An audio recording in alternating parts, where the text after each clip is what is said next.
Hello ladies and gentlemen. In about a couple of weeks or so, we're going to get a free Archer or free Gilgamesh of our choice until the end of 4.6. So the only question is this even an actual choice, because one seems clearly superior if you've been catching up through dark magic? Well, we'll be going through Archer's kit and how good he is at different investment points, and then going to Gilgamesh and assess if he really is just a free 3 standard pulls for your account. Anyway, let's get on to the video.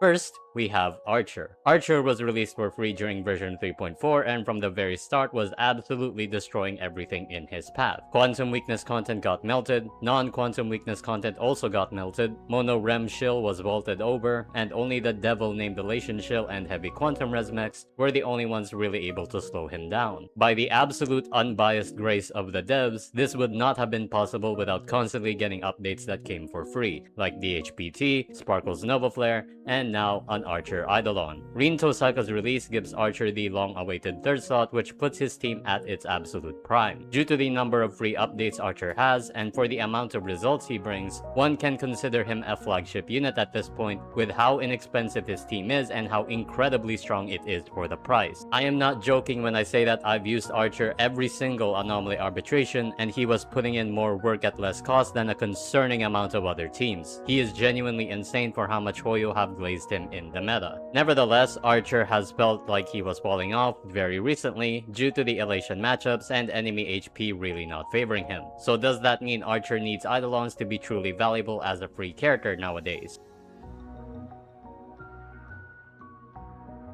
Let's say you missed a free Archer. Is he still good to get now at E0? Just like any DPS that has a bit of age to them, Archer needs his teammates. If you do not plan on investing for Rin, I honestly don't think you should. If you don't have Sparkle, I don't think you should either. Both Rin and Sparkle are really needed for Archer to be a very strong damage dealer at E0. Otherwise, there isn't much value to him. But just as a reminder, Fate units are available long term. So even if you don't have Sparkle right now, getting E0 Archer now and Sparkle or Rin later is very much viable. But building an Archer team from the ground up at this stage is incredibly risky, seeing as new teams are starting to rise that have a higher baseline than them. Just don't get caught in an infinite hamster wheel trying to build this team if you can help it. If you do have E0 Archer and you're planning to get his E1 for free, he is an incredibly strong character. While the fact that he needs Sparkle to shine is still true, with Archer's E1 and E0 Rin on the team, you will actually be surprisingly functional without Sparkle.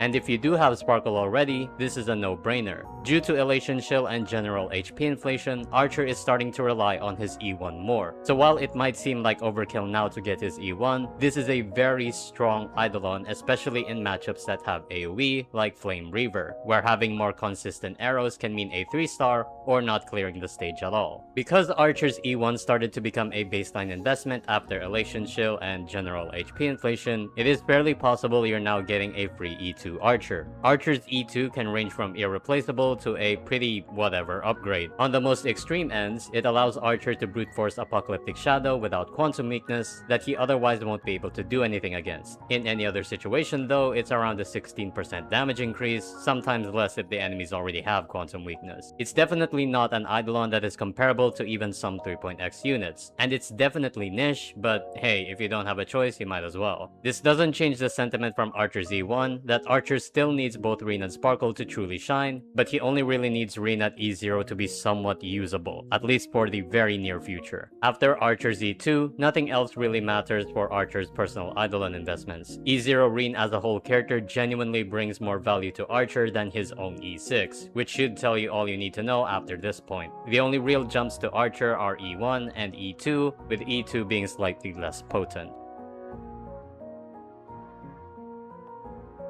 My general advice for picking Archer is this: if you don't have Sparkle and Rin, don't bother at E0. At E1, he can be a functional DPS with just E0 Rin, but you're facing an uphill battle trying to build the team from scratch, since you will need Sparkle at some point and we don't know when she's gonna rerun. E2 Archer doesn't change this fact. If you have no plans on Sparkle, which is understandable, honestly Archer is not a worth it pick, and 3 standard pulls from getting Gilgamesh might genuinely be better than an E1 Archer that you have no plans of ever using. So that's it for Archer. Really good unit, but just like any unit with his age, he needs his teammates that are no longer free, which can really complicate fully utilizing him. And just to throw in some biased comments from me as a segue, Archer is one of the most rewarding units to play with actually good numbers to back it up, and I do not regret building and playing him at all.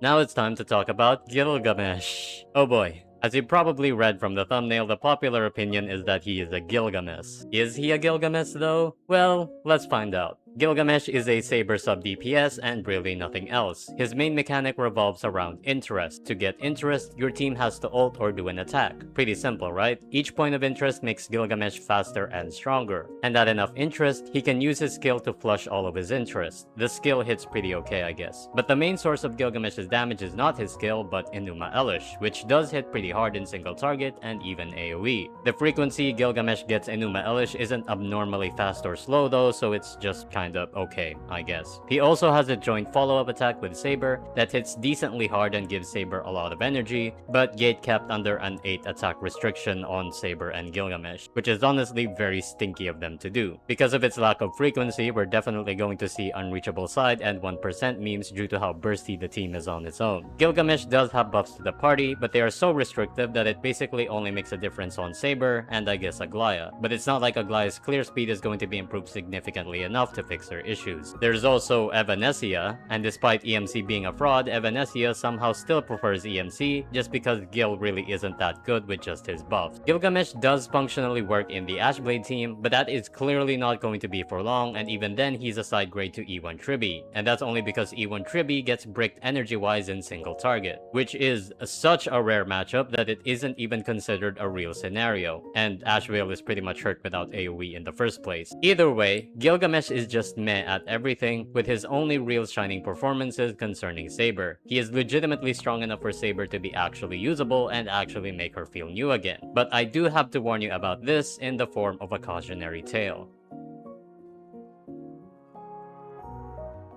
Let's talk about why Saber failed. Saber is regarded as the worst 3.x DPS, and that's not an argument. But it's not because Saber was cooked on release. Actually, Saber was even better than Gilgamesh on release and needed less cost to zero cycle MOC. Saber didn't necessarily have bad matchup issues compared to everyone else either. The enemy lineup was rough sometimes since depowered got introduced, but that wasn't going to be all the time, and some enemies like Lygus gave free energy to increase her damage per action value. What did kill Saber in the long run was the fact that after all this time, Saber never received a real updated teammate. No matter how good you are, the lack of ways to keep up in early eidolons and teammates will inevitably catch up to you and make you feel unusable. Archer would have been called a brick like Saber had they not given free upgrades that allowed him to keep up at a frequent rate. Gilgamesh reminds me of Saber. He is by no means bad on release, and he can even zero cycle just like any other new unit, which I'll remind you, a unit that can zero cycle on release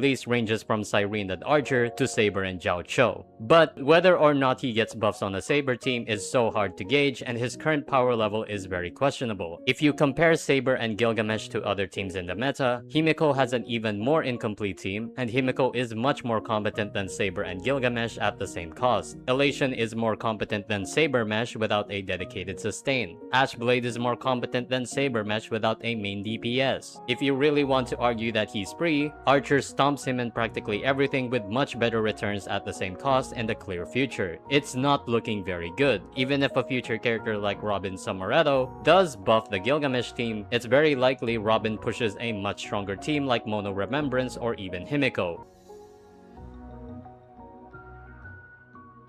So is it even a choice to get Gilgamesh E0? Yeah, actually. You should get Gilgamesh's E0 no matter what if you want Saber to do endgame consistently. Without Gilgamesh, Saber outright feels like a 2.x unit without early eidolons to save her. But does getting another Gilgamesh copy after getting him for free actually change this? Unlike Saber, Gil might actually not be cursed because his E1 is decently good, making him a better Saber support and even a bit of a main DPS if you want. Is he a better main DPS at E1 than Archer at E1? No. Is he better than just just getting an eidolon on whatever non-saber team party member like Mortenox's blade? No. Does it change anything about Gilgamesh's value? No. The unfortunate thing about Gilgamesh is that even with eidolons that are pretty good like these, he just isn't that powerful compared to many other teams at the same cost, because his main DPS capability was already weak enough and his own numbers outside of the saber team lead him to be a side grade at best and just bad at worst. All this to say that Gilgamesh is heavily reliant on Saber. While he is good enough to make Saber decently strong, every team is subject to how many upgrades they can feasibly have in the teams that they are viable in. Gilgamesh doesn't have the gift of foresight just yet if he's any good in the future. Thankfully, he's a long-term banner which can give you a lot more time. But as it stands, it is way more common to have Sparkle than Saber in an account, and Archer starts off at a top-tier baseline with a reliably destructive team unlike Gilgamesh, making Gilgamesh a much more specific pick. At this point, it really is a matter of standard pulls from leveling up the character you don't have. Gilgamesh's kit isn't a quote-unquote Gilgamesh. At least I can't make a full confident assessment on that just yet. A true mess would be something like Mighty and Seridra, who have very incompatible synergies that end up being better just because of one of them. Gilgamesh only shows half of the team, and so far it's looking good, so calling it a mess is a bit too far, I think. But I'm not going to pretend criticisms of his kit are wrong either. His damage is whatever, his support is too specific, and he is a merchant for a mistreated unit. At the moment, he seems like an unreliable investment, and I highly caution even getting him for free without Saber. Quite simply, it's also very disingenuous to suggest E1S1 Gilgamesh when Himiko Nova is right there. A lot of Gilgamesh's problems can be solved by a third teammate, which is why I'm not outright calling him a brick. But because of the infinite loops and how this entire thing happened last time with Saber, I'm personally very cautious, and we just need to wait if his upgrade ever comes out at all. At the current moment, Gilgamesh is simply balanced, but in a game where everyone is imbalanced, including characters in his own patch, that isn't going to slow down power creep. You'll only be a victim to it. Ask Cypher and Saber about that. But who knows, maybe he'll conquer the fraud allegations. That's it for Gilgamesh, and I hope you liked this video. Again, Gilgamesh and Archer will be free until the end of 4.x. My evaluation can very heavily change if we somehow see a Gil buffer in 4.7 beta or 4.6 itself, since we have no idea. At the end of the day, holding off on choosing is the smartest option if you don't have these units teams just yet. But that's all. Like, share, do the algorithm stuff, and I'll see you with a banner review soon. Bye!